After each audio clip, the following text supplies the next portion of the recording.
We need to talk. Those 4 words from Nathan's lips detonated the bomb that would obliterate my life as I knew it.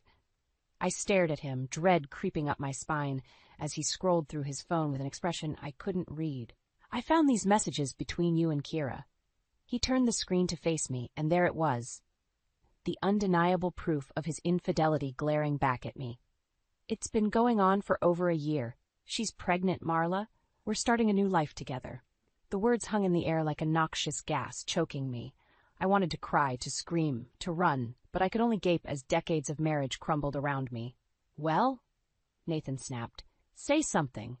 My chest tightened as anger sliced through the paralysis. You son of a bitch, I growled through clenched teeth. After everything we've been through? After 23 years of building a family? It's not like that, he protested. I never meant to hurt you. Kira and I just clicked. She understands me in a way you never could. Fire blazed in my eyes. Oh, I understand you perfectly now.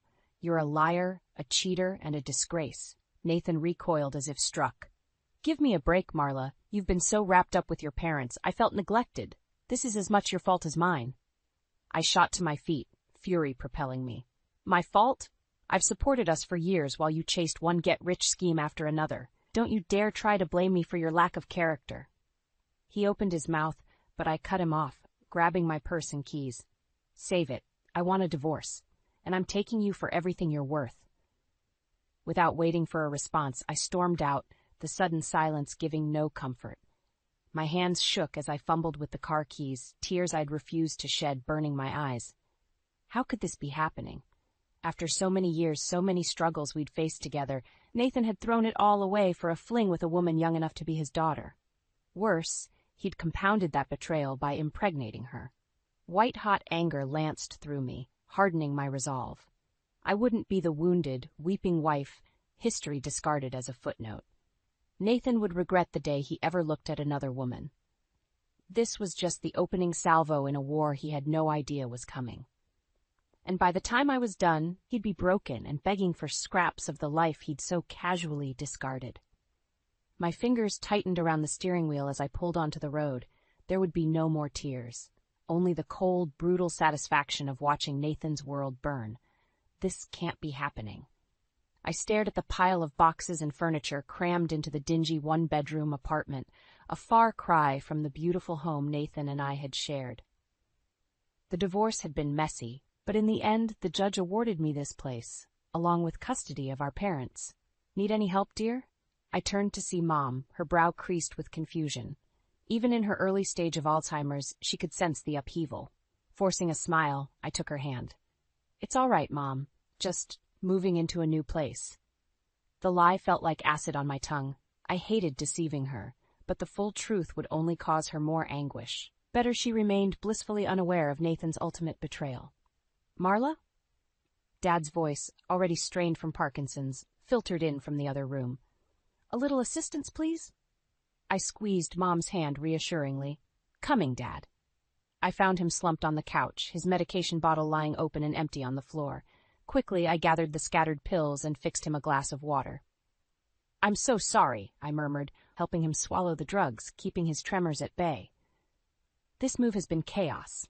I'll stay on top of your prescriptions from now on, I promise. He patted my arm with a shaky hand. No need to apologize, kiddo. I know you're doing your best with, well, everything. A lump formed in my throat at the weary grace in his eyes. For over 20 years, I'd been the one caring for them as their conditions worsened, while Nathan went through get-rich-quick phases like clockwork. Now he'd left me holding the bag altogether, and not for the first time his timing was exquisitely selfish. Marla? Mom's anxious voice carried from the other room. Hello? I can't find my way. I forced back tears, squeezing Dad's hand before hurrying to Mom. Of course, she'd gotten turned around in the unfamiliar apartment. I'm here, Mom, I said gently, taking her arm to guide her. Let's get you settled, okay? Over the next few hours, I shuttled between caring for my parents' needs, ensuring their medications, making them comfortable, answering the same questions over and over as Alzheimer's stole Mom's short-term memory anew each time. By the time I finally collapsed into bed long after midnight, I was utterly spent. And yet, despite my exhaustion, Anger simmered within me at how easy Nathan had it now. While I juggled working full-time as a nurse to make ends meet, maintaining a home for our parents, and dealing with the emotional turmoil he'd caused, he was off reveling in his shiny new life with his pregnant mistress. Kira's youth and beauty were icing on the cake of his ego. My fists clenched at the thought of them together, blissfully fornicated, while I struggled under the weight of his selfishness. But I promised myself it wouldn't be that way for long. Soon I'd deploy the intel I'd gathered on Nathan's misdeeds. His duplicitous life would start unraveling, and every silk-sheeted morning with Kira would taste more and more like ashes in his mouth. No matter what it took, I would grind his new facade into dust. Nathan would learn there was a heavy price to pay for betraying me. The musty tang of old paperwork filled my nostrils as I pored over the financial records splayed across the dinette table. Printouts, post-it notes, and spreadsheets painted a damning portrait, one revealing the full depth of Nathan's deceit. In addition to bilking money from our joint accounts to fund his affair, he'd taken out massive loans against our assets and made a series of catastrophically bad investments. If his web of lies wasn't unraveled soon, there would be virtually nothing left for me and our parents. A harsh reminder tone from my phone made me start. I glanced at the time, cursing under my breath as I realized I was running critically late to pick up Dad from his physical therapy session. Shoving the paperwork aside, I grabbed my purse and car keys. Mom would be fine for a short while. Her daily routine of watching game shows and tending to her bird ensured she stayed occupied.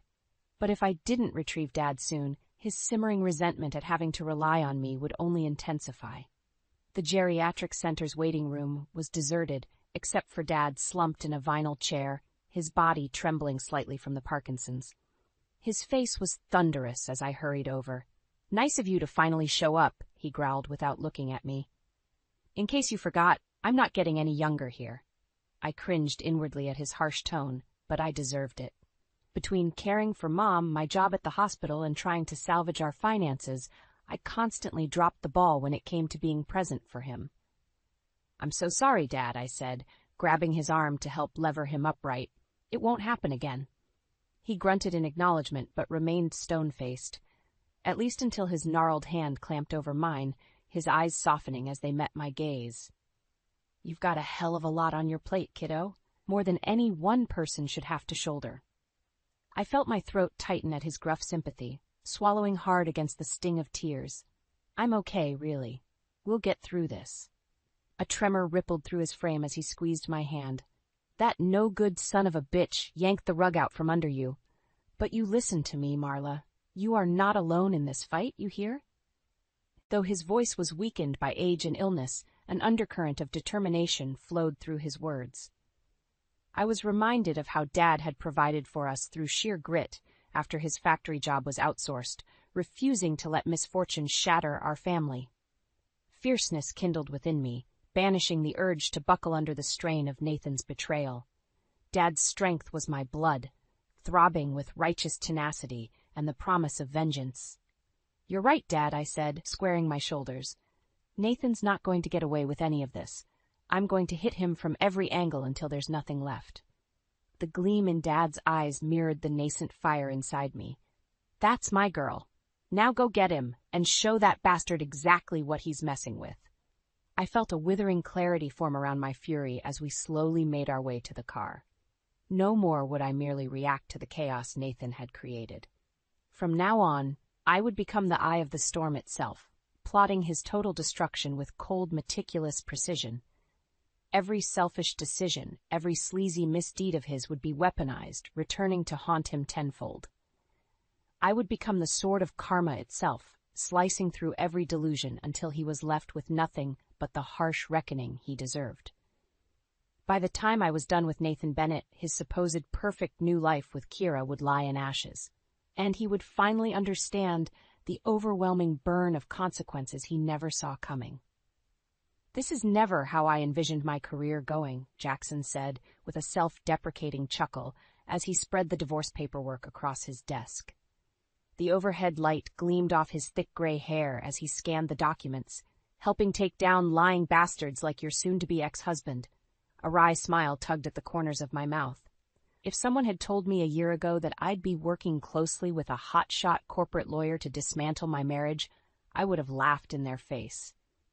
Jackson's grizzled appearance and blunt manner masked an intelligence that could fillet you without breaking a sweat. He was exactly the kind of pit bull I needed in my corner. "I can't thank you enough for this, Jackson." I leaned forward, keeping my voice low and intense. "Nathan doesn't realize it yet, but he's wandered into a minefield, and I'm counting on you to ensure he doesn't make it out in one piece." Jackson's ice-blue eyes held my gaze with surprising warmth. "You got it, kiddo. We'll hit that bastard from every angle. Financial malfeasance, alienation of assets, negligence towards your parents. By the time this is over, he'll be lucky if he can afford a cardboard box under an overpass." I nodded, satisfied by his grim certainty.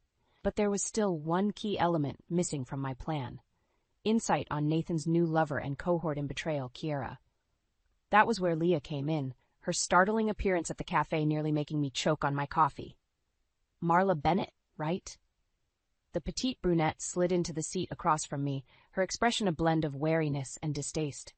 "I'm Leah, Kiera's sister." My eyebrows shot up at this unexpected development. I didn't realize Kiera had any family in the area. "Well, we're not exactly close," she said with a derisive snort. "That etiquette-eschewing tramp hasn't spoken to me since she shacked up with your lying dirtbag husband." Leah's disdain was palpable, her hazel eyes blazing with disgust. Family drama clearly ran deep. "Let me guess," I replied, leaning back in my chair to study her. "You want to help take them down as much as I do." A feral grin carved itself across her delicate features as she nodded. "You could say I have a vested interest in seeing that bastard get what's coming to him." Over the next hour, Leah regaled me with a litany of jaw-dropping details about Nathan and Kiera's sordid affair.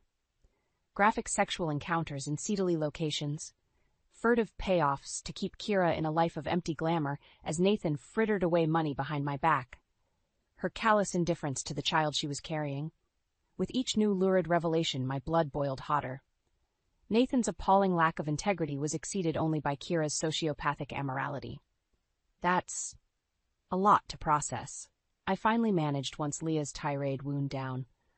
While part of me felt sickened to my core, another part thrilled at the upswing in ammunition against them both. Leah arched one sculpted eyebrow, clearly sensing my restraint. "You wanted the unvarnished truth about those two scumbags. I'm giving you a grenade to lob straight into the middle of their sordid fairy tale. The question is, do you have the balls to pull the pin and watch it all explode?" I held her gaze, feeling an icy clarity form around my fury. This was my chance to strike at the dark heart of Nathan's hedonistic delusions. No more indecision or moral restraint. "You're damn right I do," I said flatly. "It's time to unmake those two once and for all." By the time I left the cafe, my steps were lighter than they'd been in weeks. Every carefully gathered thread was finally weaving together into an inescapable snare. Nathan would soon learn that betrayal cut both ways, and the bite of my retaliation would go straight to the bone. "You can't be serious." Nathan's voice was low, dangerous, as he glared across the table at me. "You're really going to drag my career into this?" I met his stare with an icy calm, sliding the thick dossier towards him. Pages of meticulously compiled evidence detailing his financial improprieties and alienation of assets laid bare like a visual indictment. As you can see, I'm deadly serious.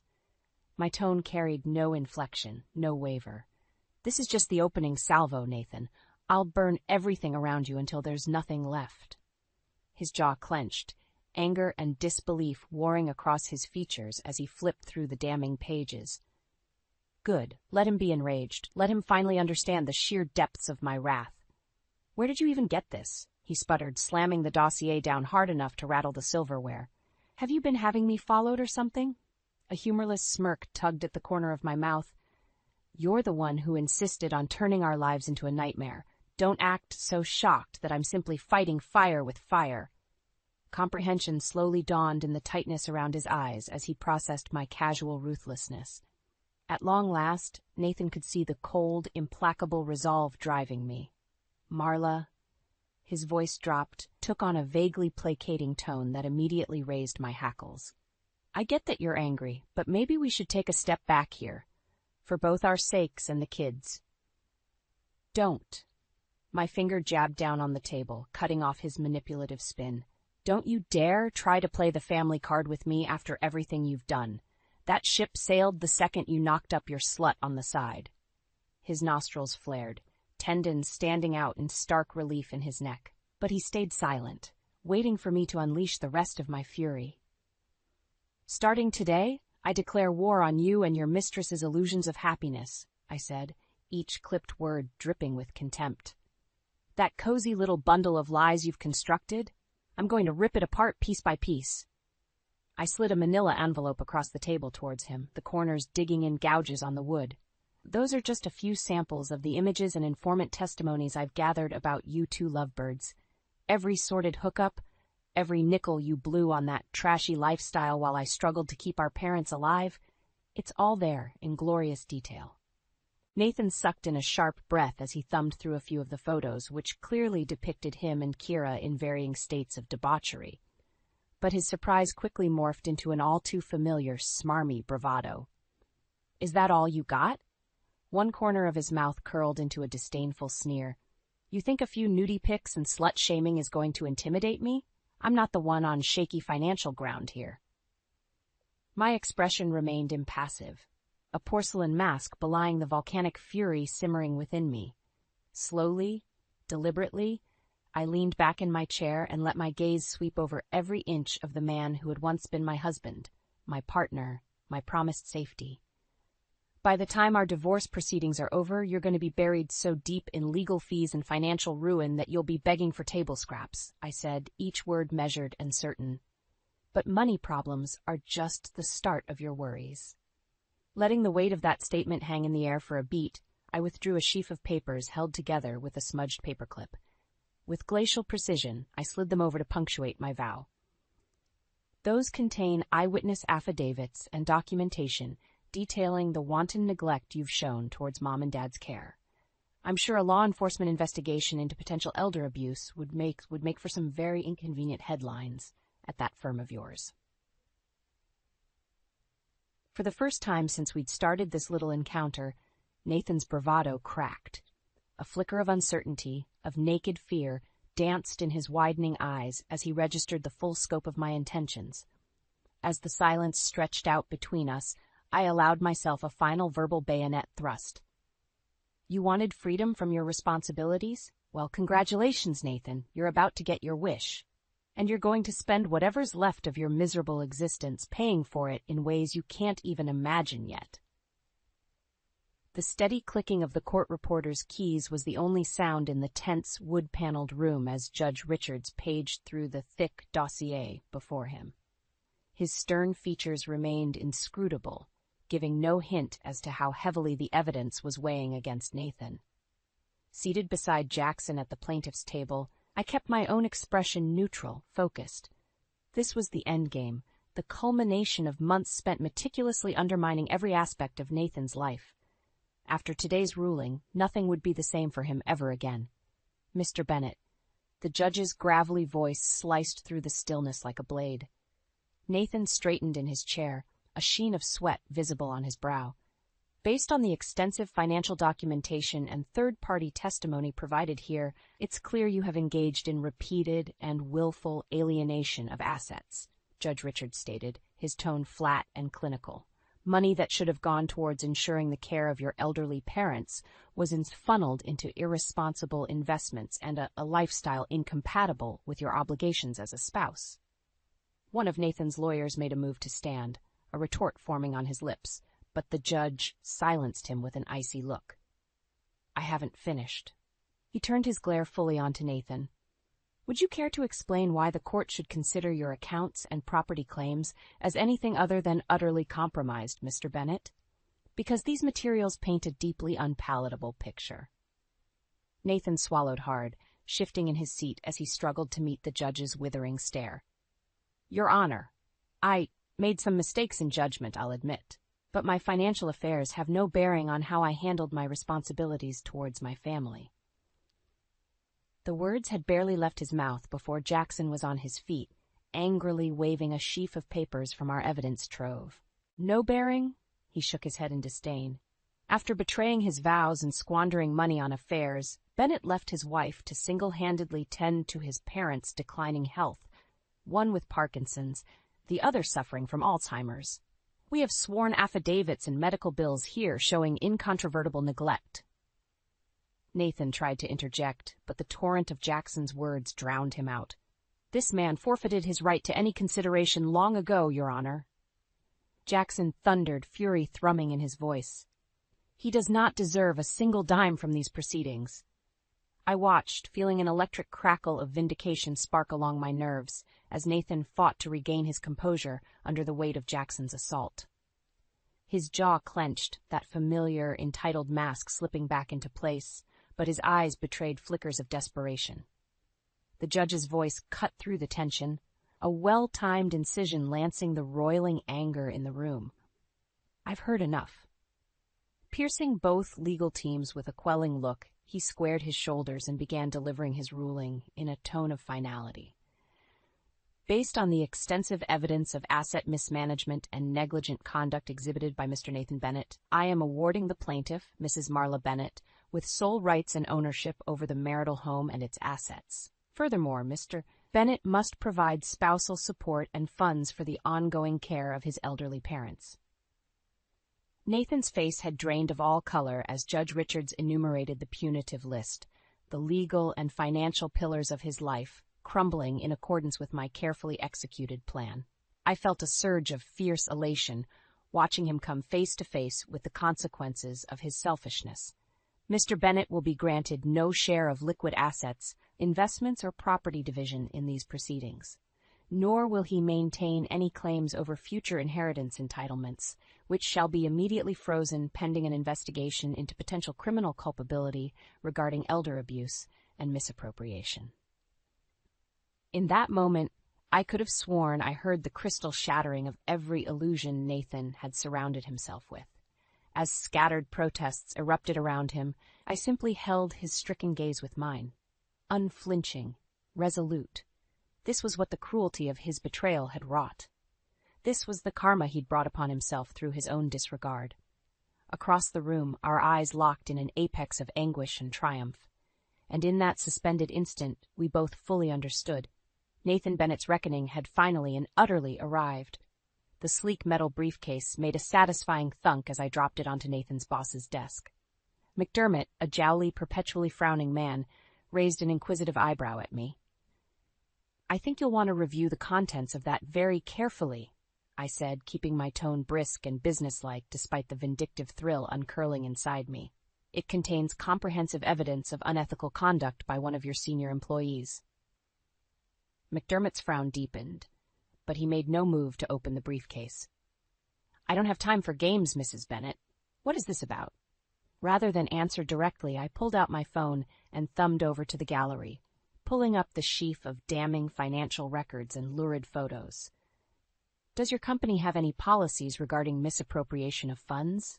I asked, turning the screen to show McDermott the first few images, ones clearly depicting Nathan cavorting with his mistress during company hours, or rules about employees operating side businesses and investment schemes using company resources. McDermott's beefy face turned an alarming shade of puce as he rapidly cycled through the pictures and documents. When he finally looked up at me again, tendons stood out in thick cords on his neck. Where did you get these? His gravelly voice was a mix of fury and unease. I allowed myself a razor-thin smile. I have sources. But more importantly, I have proof that Nathan Bennett has been grossly abusing his position at this firm to enable his infidelity and shady personal dealings. Planting my palms on McDermott's desk, I leaned forward to catch and hold his gaze. He's a liability, one that could jeopardize your entire company's standing if this information got into the wrong hands. But I'm giving you the chance to handle this in-house, so to speak. McDermott's jaw clenched hard as he processed my none too subtle threat. I watched the realization wash over him that I had him precisely where I wanted. When he finally spoke, his tone was as cold and hard as the briefcase between us. Consider it handled, That son of a bitch is through here the second I can push the paperwork. I allowed myself a thin, satisfied smile, pushing back from the desk. Pleasure doing business with you. As I strode down the corridors towards the exit, I could feel the knot of anger that had driven me for so long finally beginning to uncoil. The wheels of Nathan's undoing had well and truly been set in motion. By the time I made it home, a voicemail was already waiting for me. I felt a surge of vicious triumph as Nathan's voice, strained and desperate, issued from the speaker.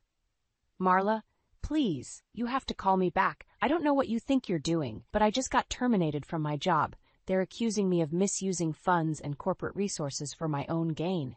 This is insane. You've gone way too far with this vendetta. If we can just sit down and talk.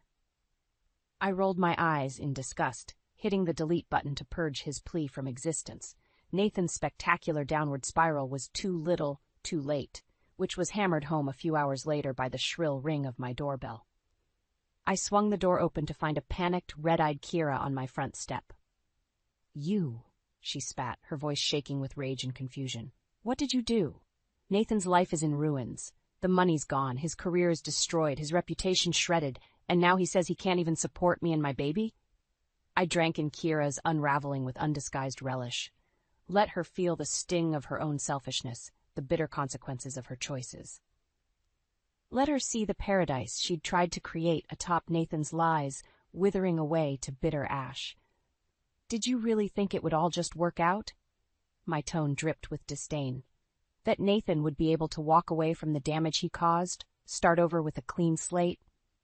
Hurt and bewilderment flashed across Kira's features as the reality sank in. I had well and truly dismantled any future she'd envisioned with Nathan. A detached part of me felt a stab of pity for her. She was, after all, just a foolish pawn who'd bought into his con. But she'd made her bed with Nathan, and now they could lie in the smoldering ruins together. This is the bed you two made, I said, cold finality in my voice. I hope you're comfortable in it. With that, I stepped back and closed the door in her face, shutting out her gasped protests. There would be no more discussion, no compromise. I'd executed my revenge with perfect precision. And Nathan's world was left burning because of it. 6 months later, I stood in the doorway of the bedroom, watching as Mom fussed absent-mindedly with Dad's blankets. Her mind might have been fading, but her nurturing instincts remained. There you go, dear, she cooed, patting Dad's hand with a tremulous smile, all comfy.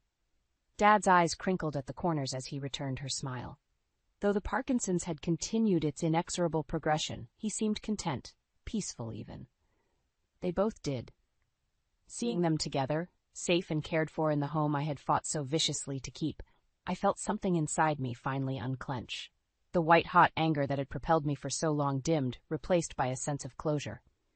Everything okay in here? I made my presence known, moving to sit on the edge of Dad's bed. Dad's roomy eyes found mine, their depths still bright with the core of steel I remembered from my childhood. More than okay, kiddo. Your old man's living the dream in this swanky assisted living setup you got us. I ducked my head, suddenly bashful under the gruff affection in his tone. It's the least I could do to make up for everything you two went through. Don't sell yourself short, Marla. His gnarled hand found mine, squeezing with surprising strength. You went through hell and came out swinging harder than anyone could have expected. We're proud of you, kiddo. Proud as hell. My throat grew thick with emotion at his simple sincerity. So much bitterness and betrayal, and I emerged tempered, not broken. Squaring my shoulders, I squeezed Dad's hand in return. I did what I had to, I said, keeping my voice level, to protect our family and settle some scores in the process. Mom, bless her innocent heart, piped up obliviously. Such a good girl, our Marla. Why, when we heard that Nathan ran off with that other woman, we could barely believe it. Poor thing must have been going through some sort of crisis to do something so foolish. A wry chuckle slipped from me at her cheerfully revisionist perspective on the events that had sundered our lives. Maybe it was for the best she remained unaware of the uglier realities. Something like that, Mom, I said, ruffling her sweetly bemused expression with a smile of my own. My gaze strayed to the framed photos clustered on Dad's nightstand, sick guilt and vindication warring within me. In one, Nathan and I beamed out at happier, more naive versions of ourselves. Another showed our tiny family unit radiant at Mom and Dad's 50th wedding anniversary, so ensconced in our illusion of forever. And then there was the final photo. Just me and my parents. The strained smiles and body language speaking to the turmoil that had nearly torn us apart. But we'd emerged from the crucible, somehow still together, with a bottomless wellspring of tenacity to show for it. My phone buzzed in my pocket, the caller ID displaying Jackson's number. I rejected the call. Whatever legal semblance of business still lingered between us could wait. Standing, I leaned down and pressed a gentle kiss to Dad's forehead, then Mom's, letting the reality of our renewed stability settle over me. Countless nights of agony and rage had been endured, all towards crafting this hard-won victor. "I'm going to run some errands," I murmured. "I'll check on you two later, okay?" Dad rumbled an affirmative as I slipped from the room. Out in the hallway, I paused, bracing my hands on the walls as I drew in a deep cleansing breath. The clinic didn't need me for a few hours. Ample time to stop by the community garden and tend to my little plot of hard-won rebirth. My own personal oasis of new beginnings fostered from the scorched earth of betrayal. One way or another, every crisis ushered in the chance to start anew. And as I squared my shoulders and strode towards the exit, I silently celebrated leaving the ashes of the past behind me. No matter what the future held, I would emerge from the flames again, resilient, proud, and unstoppable. I sat in the stillness of my apartment the night before what was supposed to be the happiest day of my life. My phone rang, slicing through the quiet. It was Richard, my fiance. "Hello? Richard, is everything okay?" I asked, sensing something off in his voice. "Elena, I can't marry you," Richard said, his voice devoid of the warmth I knew. A cold wave of shock washed over me. "What do you mean?" "This isn't funny, Richard. It's not a joke, Elena. I'm already married, to someone else." His words were like a dagger to my heart. "Married? But we're getting married tomorrow. How could you do this?" I struggled to keep my voice steady. "I just can't be with someone who overshadows me. You're a top executive, and I'm not. It's too much for me." His tone was emotionless. "So this was about his ego. You knew about my job. For 2 years you said nothing, and now this? I need someone simpler, someone who doesn't outdo me." The mix of hurt and disbelief inside me was boiling into anger. "And you decide this now, the night before our wedding? Who is she, Richard?" "It doesn't matter. I've made my choice." "You coward," I hissed, anger surging. "You let me plan our life together, and now you're backing out like this." "I'm sorry, Elena. It is what it is." "You're not sorry. You're a coward. I'm glad I know your true colors before it's too late." There was a pause. "You'll regret this, Elena. You need me." "I don't need a man who doesn't respect me. Goodbye, Richard." I ended the call, my hand shaking with a mix of rage and shock. Sitting alone, the magnitude of the conversation hit me. The man I thought I knew was nothing but a lie. But amidst the hurt, I felt a surprising relief. This wasn't just an ending. It was a beginning. My chance to rebuild my life without Richard's deceitful shadow. My heart hardened with determination. Richard had wounded me deeply, but I wouldn't let him get away with it. He would regret crossing me. I would make sure of that. I lay awake that night, the darkness of my bedroom mirroring the turmoil in my mind. How had I not seen Richard's true colors? Our relationship, once a source of joy, now felt like a well-crafted facade. The painful realization stung. I thought back to how it all started. My uncle, a well-respected businessman, had introduced me to Richard. "He's a promising sales manager," he had said. "You two might hit it off." I was reluctant, but I agreed to meet Richard out of respect for my uncle. Our first meeting was at a quiet cafe. Richard was charming, attentive, and seemed genuinely interested in my career as a marketing executive. We clicked instantly. I thought I had found someone who understood and respected my ambitions. But as I lay there, replaying our conversations, the signs were clear. Richard's subtle digs at my achievements, his veiled comments about women in leadership, they were all red flags I had ignored. He was never proud of me. He was intimidated by me. I remembered the times he'd belittle my work. "It's just marketing, Elena. It's not like you're saving lives," he'd scoff. His words, once brushed off as harmless jokes, now echoed in my mind as clear indicators of his resentment. It dawned on me that his recent behavior, the late nights, the sudden business trips, it wasn't just work. He was seeing someone else. The pieces fell into place, forming a picture of betrayal. I got out of bed, my mind racing with anger and hurt. Richard had humiliated me, but I wasn't going to let him have the last word. He had underestimated me, and that was his biggest mistake. I opened my laptop and began to draft an email to my colleagues. Richard and I had invited them to our wedding, and they deserved to know the truth. I wrote with a clear purpose, detailing Richard's betrayal without sounding bitter. I wanted the facts to speak for themselves. As I hit send, a sense of empowerment washed over me. This was just the beginning. Richard had tried to break me, but instead he had awakened a strength I never knew I had. I would make him regret ever taking me for granted. The game had just begun. The next morning, I woke up to a flurry of messages. Colleagues, friends, family, everyone was shocked. The news of Richard's deceit had spread like wildfire. There was an outpouring of support for me, but among these, one message caught my eye. It was from Richard. "Can we meet?" "I think there's been a misunderstanding," his message read. Misunderstanding? The audacity of that word made my blood boil. I agreed to meet him, not for reconciliation, but to confront him, to face the man who had tried to break me. We met at a park, a neutral ground away from prying eyes. Richard was there, looking disheveled, a stark contrast to the composed man I once knew. "Elena, thank you for meeting me. I think you got it all wrong," he started, but I cut him off. "Save it, Richard.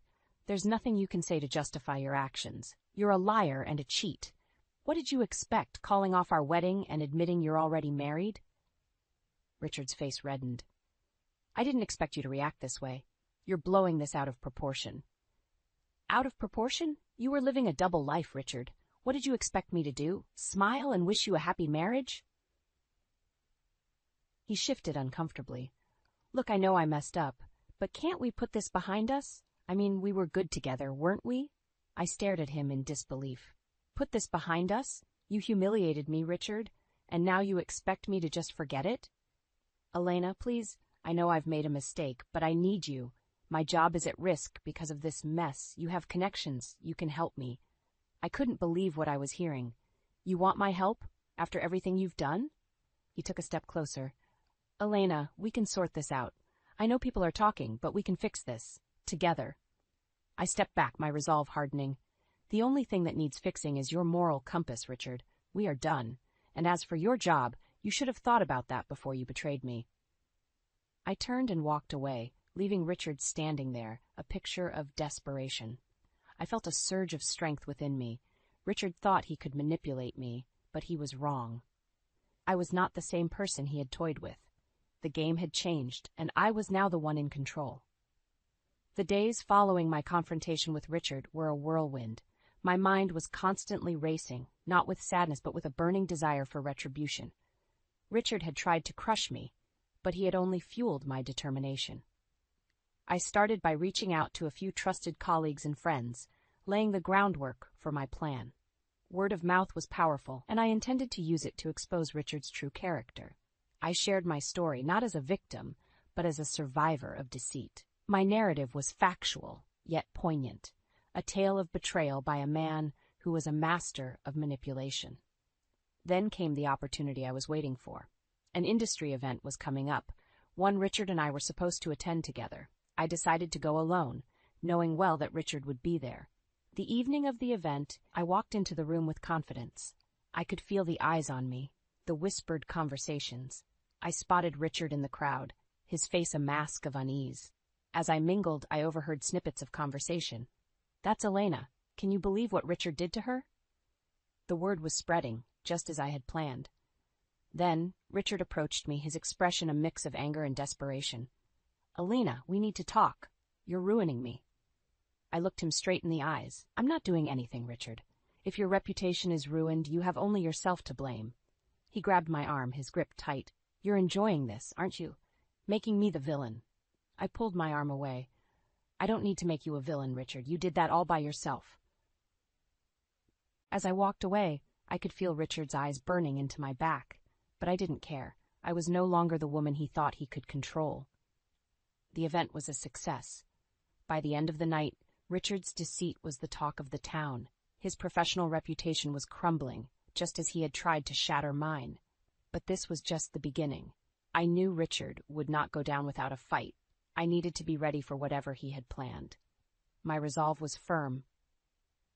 I would not back down. This was my battle, and I was determined to win. A few days after the industry event, I was at my office when my phone buzzed with an unexpected call. It was Richard. Against my better judgment, I answered, curiosity getting the better of me. "Elena, you need to stop this madness." Richard's voice was laced with frustration. "This isn't my doing, Richard. It's the consequence of your actions," I replied coolly. "You're destroying my career. I've lost clients, friends." His voice trailed off into a mix of anger and desperation. "Maybe you should have thought about that before you decided to betray me and lie to everyone," I retorted. "I need your help, Elena. You have the power to fix this, to clear my name," he pleaded. "Help you? After everything you've done? You must be delusional." I couldn't hide the contempt in my voice. "Elena, please, we were good together once. Can't you remember that?" There was a hint of something in his voice that sounded almost like sincerity. "All I remember is a liar who was leading a double life," I snapped back. There was a pause on the line, and when he spoke again, his voice had changed. It was colder, more calculating. "You'll regret this, Elena. If I go down, I'll make sure you come down with me." A chill ran down my spine at his threat, but I refused to show my fear. "Is that a threat, Richard?" "It's a promise," he said, his voice now a menacing whisper. "Good luck with that," I said, and ended the call. As I sat back in my chair, I realized that this was far from over. Richard's threat loomed over me, but I was not about to let him intimidate me. I had come too far to back down now. I started to document everything. The calls, messages, any interaction with Richard. If he was planning to come after me, I would be ready. But as I delved deeper into my preparations, I found an unexpected ally. One of Richard's colleagues reached out to me, offering information about Richard's past misdemeanors at work, instances of credit stealing, manipulation, even harassment. It was more than I could have hoped for. Armed with this new information, I knew what I had to do. It was time to take the fight to Richard. I was going to expose him for who he truly was, not just to our social circle, but to his professional world as well. Richard had started this war, but I was going to finish it. The next few weeks were a whirlwind of activity. With the information provided by Richard's colleague, I meticulously compiled a dossier of his professional misconduct. It was a damning portrait of a man who had built his career on deceit and manipulation. I reached out to Richard's company's HR department, presenting them with the evidence. The response was swift and decisive. Richard was suspended pending a full investigation. The news spread quickly, and soon Richard's professional reputation was in tatters. But I wasn't done yet. I had one last card to play. I filed a legal claim against Richard for emotional distress and the financial losses incurred due to the canceled wedding. It was a bold move, but I was determined to hold him accountable. As I walked out of my lawyer's office, I felt a weight lift off my shoulders. I had stood up to Richard, and I had won. But it was a hollow victory. The man I had once loved was now nothing but a bitter memory. In the midst of all this, my uncle reached out to me. "Elena, you've handled this situation with incredible strength and grace," he said. I shrugged. I did what I had to do. "There's something I want to discuss with you," he continued. "I've been thinking about retirement, and I believe you're the perfect person to take over the business." I was taken aback. "Me? But, Uncle, there are others far more qualified." "You have a keen mind for business, Elena. You've shown that time and again. I can't think of anyone better to lead the company into the future," he insisted. I was hesitant at first, but as we talked, the idea began to take root. This was my chance to step out of Richard's shadow and make a name for myself. "I'll do it," I finally said. "I'll take over the business." My uncle smiled. "I knew you would. I have every confidence in you." As I left my uncle's office, I felt a sense of purpose and excitement for the first time in months. I was going to lead my uncle's company, and I was going to make it my own. Richard had tried to break me, but he had only made me stronger. I was no longer the woman he had betrayed. I was a leader, a fighter, and a survivor. As I looked ahead to the future, I knew there were challenges ahead, but I was ready for them. I had emerged from this ordeal stronger and more determined than ever. Richard's betrayal had been the catalyst for my transformation. I had lost a fiance, but I had found myself. And that was worth more than any wedding could ever be.